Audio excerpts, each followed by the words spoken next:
ژوند او زده کړه.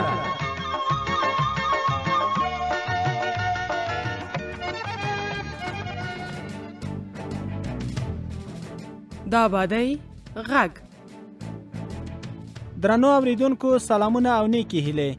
کومو کسانو چې خپل لوڼې په بدل ورکړي خپل نجونې او کورنۍ له کومو ستونزو سره مخامخ شوي بیا ګناه وسړله هغه خپل پلار کړله دغه خپل پلار کړله. ولې یو شمېر میندې او پلرونه خپل لوڼې په بدل ورکوي؟ د بدل له ودونو د مخنیوي لارې چارې کومې دي او ګټه یې څه ده؟ د آبادۍ غږ دا خپرونه همدا پوښتنې ځوابوي.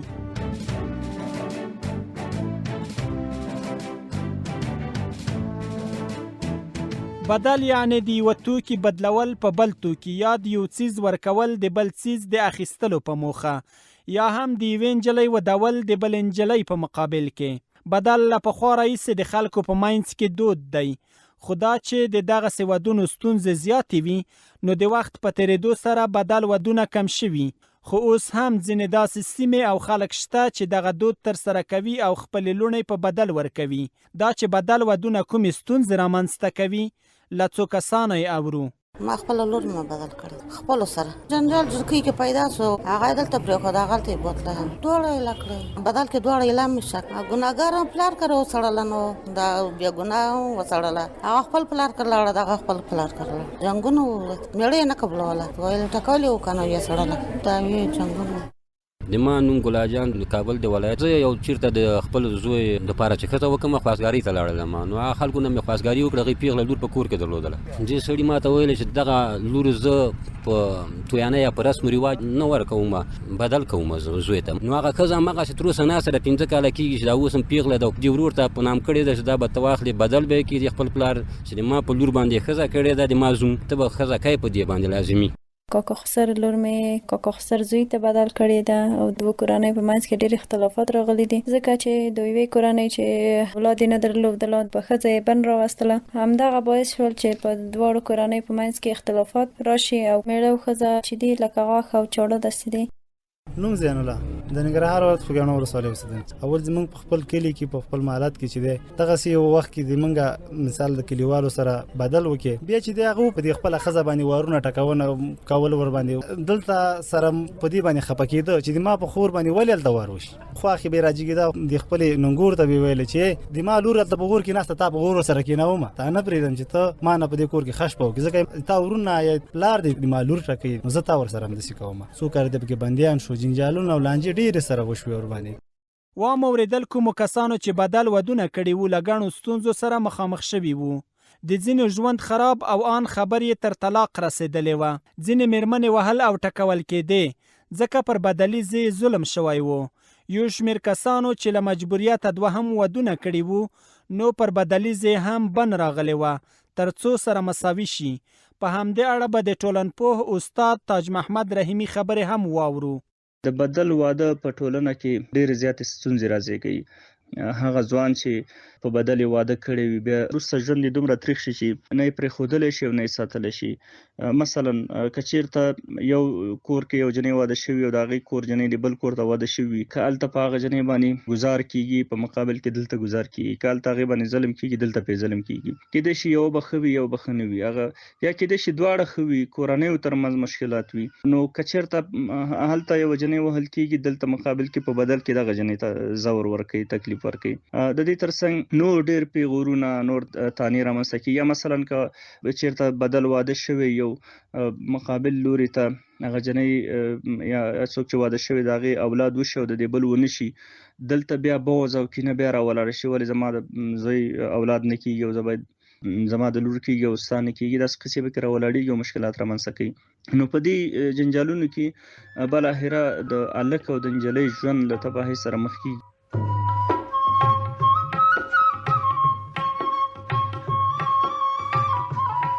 د ټولنپوه له نظره په دواړو خواو ظلمونه، بغض او کینې، پیغورونه د بدل ودونو نورې ستونزې دي.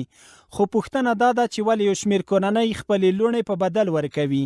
په همدې اړه زموږ همکاران مزمل شاه وطن دوست او وحیده صابر د څو کسانو تجربې را سره شریکوي.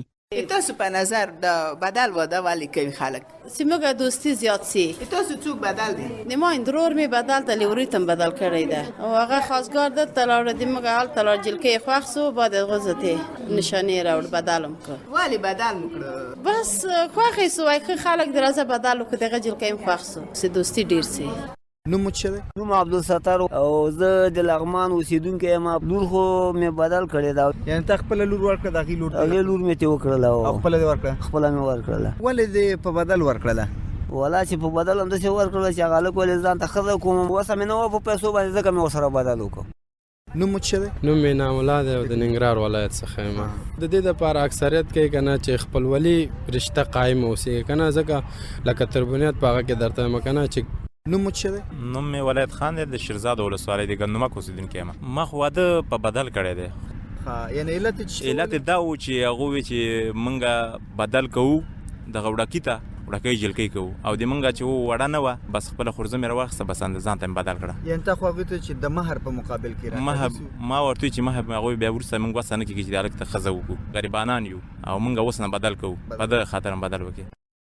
د کورنیو کمزوری اقتصاد د خپلوۍ او دوستۍ د قوي کولو په موخه د بدل ودونو ترسره کول د دغه ستونزو علتونه وو چې خلکو یې یادونه وکړه. په همدې اړه ټولنپوه نور معلومات راکوي.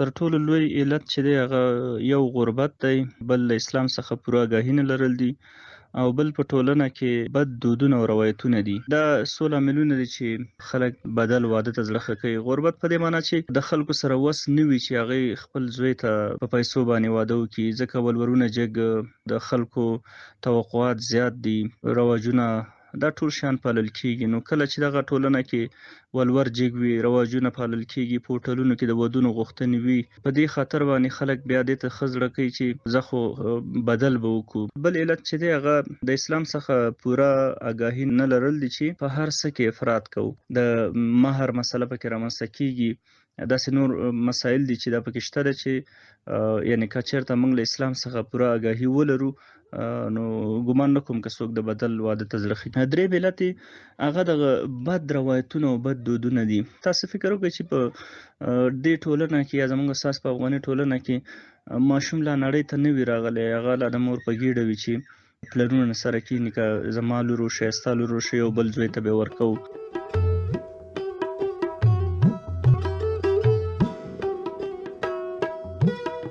درنو اوریدونکو، تاسو د آبادۍ غږ خپرونه اورئ چې موضوع د بدل ودونو او بدو پایلو په اړه ده.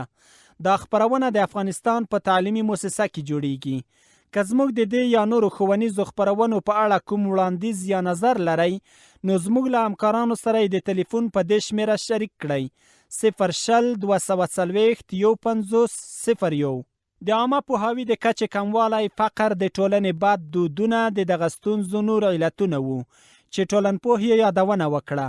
دا چې د دې ستونزو د مخنیوي لارې چارې کومې دي، په همدې اړه زموږ همکاران د څو کسانو تجربې را سره شریکوي. ځان در وپېژنه. نوم مې صدف ده، د پکتیا ولایت څخه یم. زه بدل غوښتلم. زما څه نوم بود 14 کلنه. نو زه نه وم خبره وړه ومه ډېره زیاته، یعنې که زما د مور خوښه وای زه بې وخته ورکړې ومه، خو پلار مې سوادار و. څه باعث شول چې منصرفه شول؟ پلار دې څه وویل مور ته؟ یو دا و چې ما تعلیم کولو، بل دا هم چې وړه ومه، او بل مور مې بې سواده وه. نو د پلار خوښه مې چې نه وه نو طبعا مور هم نه کېدله. بیا مې نو چې د پلار خوښه نه وه بیا د هېچا خوښه هم نه شوه.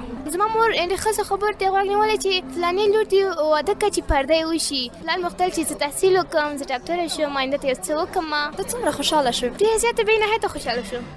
نوم مو څه دی؟ نوم مې بادلا دی.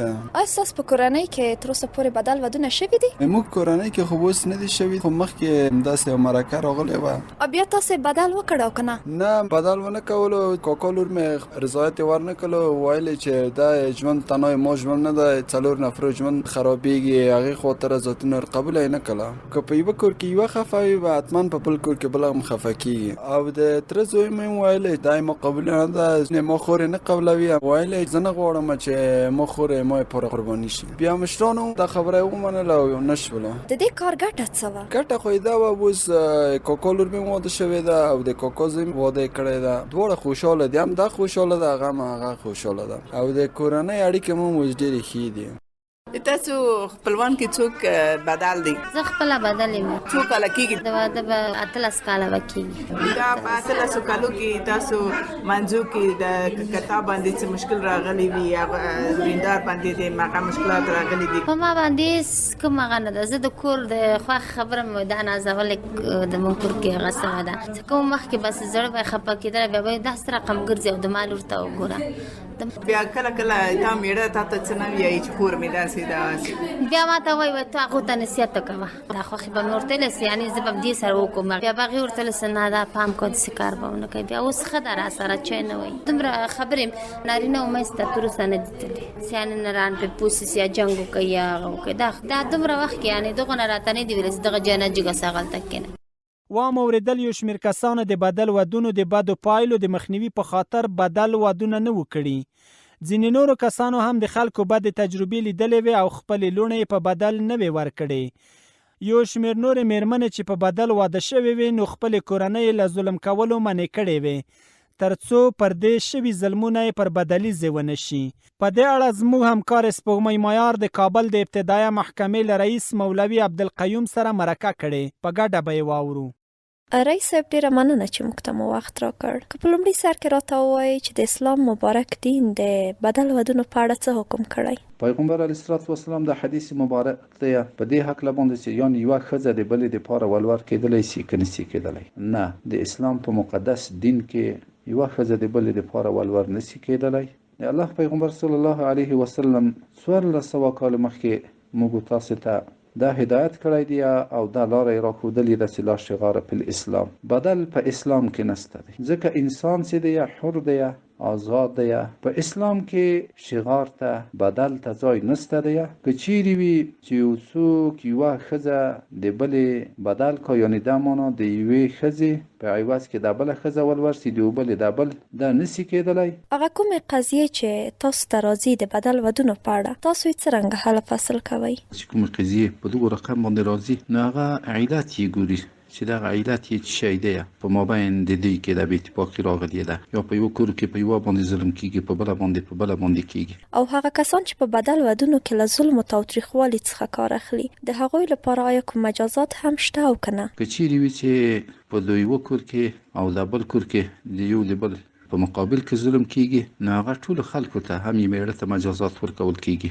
که خسر سرپرست وي هغو ته هم مجازات ورکول کېږي. که یو بل څوک داسې مشر د کور وي نو هغو ته هم جانبینو ته مجازات ورکول کېږي. نو هغه تعزیر ورکول کېږي. هغه تعزیر خو مفوض دی یعنې سپارلی دی رایه د امام ته یا د قاضي که 10 ورځې بندي کوله که 20 ورځې بندي کوله که یوه میاشت کوله که یو کال کوله.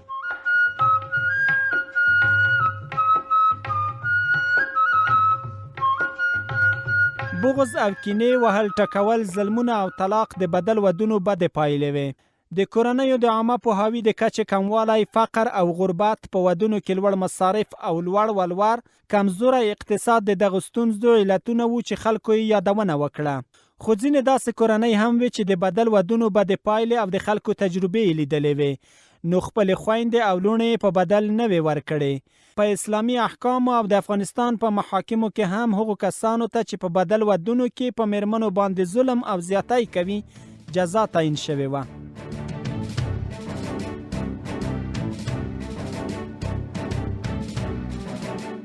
درنو اوریدونکو، دا خپرونه د افغانستان په تعلیمي مؤسسه کې جوړه شوې وه. تر بلې خپرونې مو په لوی رب سپارم.